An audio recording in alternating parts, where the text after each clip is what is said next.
You want success. You pray for rizq, for peace, for happiness.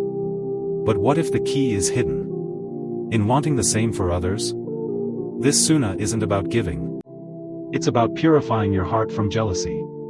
Allah says in Quran, وَيُؤْثِرُونَ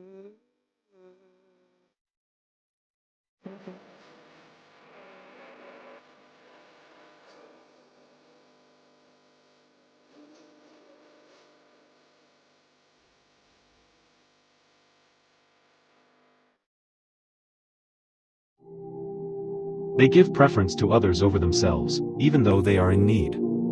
And whoever is protected from the greed of his own soul, it is they who will be successful. The Prophet, peace be upon him, didn't just teach us how to pray.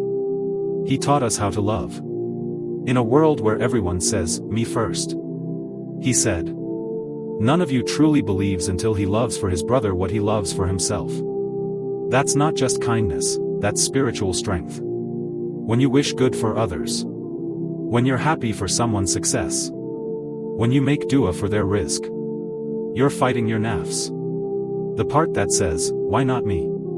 And that's what Allah praises in Surah Al-Hashr. Those who prefer others even when they themselves are in need. Real believers rise by lifting others.